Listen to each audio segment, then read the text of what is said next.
मराठवाड़ा के 3 बड़े नेताओं ने आज बंद कमरे में गुप्त बैठक की। हिंगोली के संरक्षण मंत्री अब्दुल सत्तार की मौजूदगी में शिंदे गुट के विधायक संतोष बांगर और हिंगोली के ठाकरे गुट के नवनिर्वाचित सांसद नागेश पाटिल के बीच ये बैठक हुई है।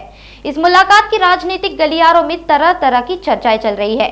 इसी बीच मंत्री अब्दुल सत्तार ने मुंबई में मीडिया से बात करते हुए बैठक को लेकर सफाई दी। उन्होंने कहा, नागेश पाटिल मुझसे मिलने आने में कोई राजनीति नहीं है।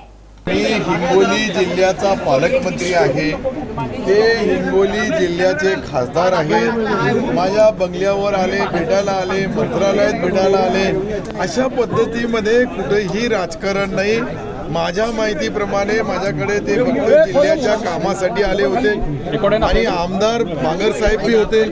दोघांची मी चर्चा केली, त्याच्यामध्ये कोणताही राजकारण नाही। राजकारणामध्ये ज्या ज्या वेळेस एकनाथ शिंदे साहेब जे मला आदेश देतात त्याचा मी पालन करतो।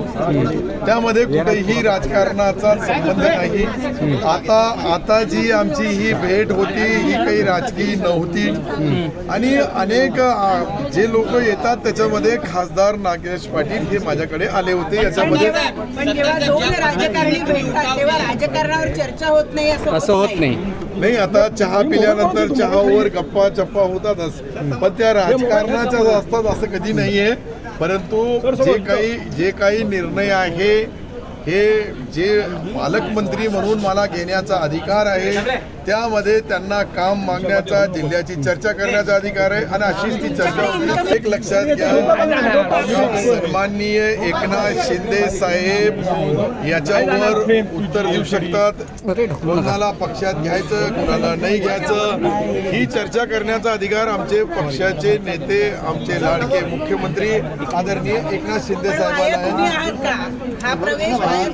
आता कधीही कोणताही काम करायचं आहे तर माझ्यासारख्या कार्यकर्त्यावर जी जबाबदारी ते देतात ती जबाबदारी पार पाडण्यामध्ये मी कुठेही कमी पडत नाही। नागपुर समय, गली से दिल्ली तक।